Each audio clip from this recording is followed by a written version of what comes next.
I'm Liz Coley. Welcome back to Undercover Reading. We're reading The Captain's Kid, Chapter 8, Part 5. I stared at my new watch comm. I knew where the other one had to be, so why was I hesitating? It was late. Everyone should be asleep by now, and River Swift could sneak in and out of his room the way he had before. My stomach churned. My mind was dizzy with planning. At dinner, Dad had noticed. He'd asked me if I'd snacked too much or if I was getting sick, and with all honesty, I could say I wasn't feeling well at all. It was too late to pretend that everything would be fine for the Sequoianos when they returned to Earth. It was too late to regret getting so involved. And how could I regret it anyway? The future happiness of an entire people was at stake. I knew what to do. I just had to convince Masuna and River Swift, and Dad, and maybe the entire Space Survey Corps, and maybe the government of North America. You should turn in early, Dad recommended. I'm going to be tied up anyway, and there's no need for you to wait up for me. I nodded like a good son who wasn't planning to sneak around the ship later that night and consort with a prisoner, like someone who wasn't planning to throw the whole mission out the airlock. To stop the shaking in my fingers, I sat in the room playing the mandolute. Tense, minor chords with horrible suspensions came out.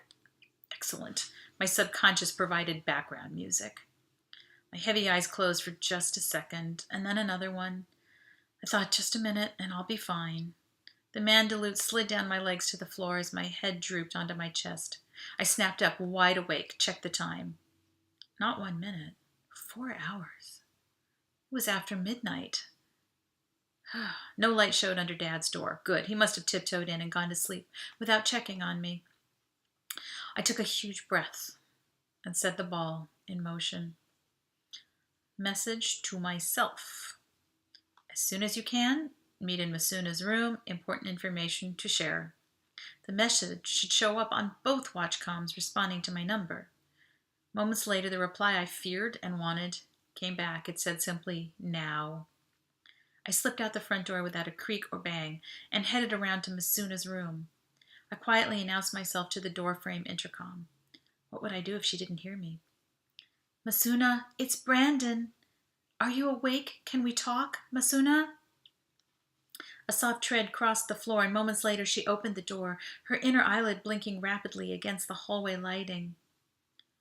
Brandon, child, what is it? Please come in. She switched on the light as I followed. From behind, wrapped in a soft robe with shearling slippers on her feet, she might have been anyone's grandma. But then as she turned, first her face, then the brown leathery texture of her legs betrayed her genetic modifications. I cursed myself for noticing. Was I any better than anyone else? I wished I could honestly say yes, but I couldn't entirely. Masuna, ma'am. I cleared the bubble of night phlegm from my throat. Masuna, please excuse me for disturbing you so late, but I have a good reason. Of course you do, my dear, she said softly. Please tell me what's troubling you. Right, that's why I was here. So why was it so hard to start? There's 2 things, I said. The easy one first. First of all, I don't think it was anyone's fault, but the first Esperanza survey failed to predict your long drought cycles. It wasn't until after settlement that the climate supercycles were understood.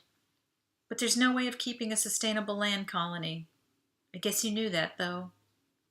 Masuna folded her hands in her lap. The drying out was so gradual. The first-generation settlers didn't realize the trend in time to alert the first resupply mission. Then the rainfall improved slightly around the time of my own birth, so I've been told. And so the second ship left without warning. By the time I reached adulthood, the climate had reversed, worse than ever before. But when the question of leaving was raised, no one would consider it seriously. An entire generation of children suffered for that lack of appreciation. Nobody wanted to anger the ancestors by discarding the dream for which they had come so far. And still, even at the time I left the planet with your father 4 years ago, there was no consensus. Many were reluctant to abandon Esperanza, to abandon all hope, you see? She rubbed her knees. If it weren't for the war with the pescados, my urgings would have fallen on dry, dry soil indeed. Only the promise of returning to the original ancestral lands pried open enough minds to make relocation possible. The Elder Council was finally convinced, and I traveled back to Earth to prepare the way. All the behind-scenes convincing was interesting, but it missed the larger point. That's only half the problem, though, I said. You can't go back to Earth. It just won't work. Look, I've got data here. Brandon, open quickly, the door said in River Swift's voice. Who's that now? Masuna said with concern. It sounds like... River Swift, yeah, I asked him. I tossed my handheld onto the coffee table and went for the door. I sensed Masuna's puzzlement, as first River Swift, then Whitesinger entered the room. Brandon, what? But I was already in total confusion myself. River Swift, why is he here? My quick glance took in Whitesinger's tension-filled face. He stood rigidly behind River Swift. His dark eyes glittered with menace. His hands clasped behind his back. His chiseled face was stern, unreadable. River Swift opened his arms in a gesture of inclusion. What we plan here concerns him as well, and I have always valued his advice. He crossed to Masuna, his open hands palm up. Ambassador, I ask your forgiveness for deceiving you before. I acted without understanding or knowledge. I see now that we are kin, and I will help you.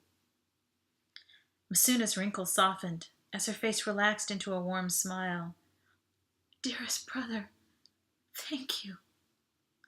She took his hands in hers and pressed them all together. My jaw dropped. Better than I had ever hoped.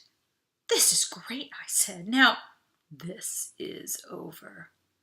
A low growl came from the doorway. Whitesinger, furious and threatening, and in his two hands two glinting, sharp objects. Dining room knives, sharpened to keen-edged daggers, killing blades. River Swift stepped toward him, hands low. No, friend, no more violence, not... But Whitesinger's commitment was written in those smoldering eyes. He glared at Masuna. I say that thing and her kind will never come among us. Now, brother, move away. He shoved River Swift aside with a hard elbow and raised both his arms for throwing. White lamplight reflected from the blades. I jumped in front of Masuna without hesitation. No, don't, I yelled. I spread my arms to make the largest possible shield. A terrible smile lit Whitesinger's face. Ah, 2 for 1. His wrists flicked so fast I hardly saw the motion, except that Whitesinger's hands were empty, and River Swift was flying through the air, and I was knocked backward into Masuna, and the two of us tumbled off balance. I hit the ground as River Swift landed against my legs. A high-pitched whistle pierced my hearing. Whitesinger's eyes rolled up as he crumpled in place, and just behind him Dad stood in a broad stance, holding his own drawn firearm. His expression was one I'll never forget. 2 security officers edged past him, guns trained and reaching for River Swift. No! They couldn't take him, not again. I leaned across River Swift to protect him, and then I noticed the hot puddle of blood spilling over my lap. A knife protruded from River Swift's belly, another from his chest. No, no, no, I screamed. Out loud, inside, I don't know. River Swift, I pleaded. Please, please tell me you're okay. His eyes locked on mine as I bent close. I'm sorry, Brandon, he choked, and a trickle of blood edged the corner of his mouth. My fault. I brought him here. I did not know what was in his heart. He gave a racking cough, and a splash of blood shot between his lips. He wiped the back of his hand across, looked at it with resignation, and exhaled with a terrifying bubbling sound. It's your journey alone now, boy, he whispered. He glanced toward Masuna and then back to me. You will have to find their new hope. The spark left his eyes and his full weight collapsed across my legs. I threw my arms around his body, holding back the guards. "Don't touch him," I hissed. Dad motioned the guards back to flank the doorway. He crouched next to me and stroked my head in silence. He laid a palm on River Swift's head and moved his lips silently, a prayer. He'd seen what River Swift had done then at the last. "Come on, son," he said softly. "We need to help Anna. She's hurt. Come give me a hand." He pulled me to my feet. My knees wobbled so I never could have made it on my own. Masuna cradled a broken arm, and a gray, sweaty quality to her skin warned that she might be in shock. My eyes kept going back to the still figure on the floor. I couldn't believe it. Moments ago he saved me from certain death. How could he just lie there? In cold, desperate silence, I helped Dad lift Masuna to her feet as the tears streamed and streamed down my face.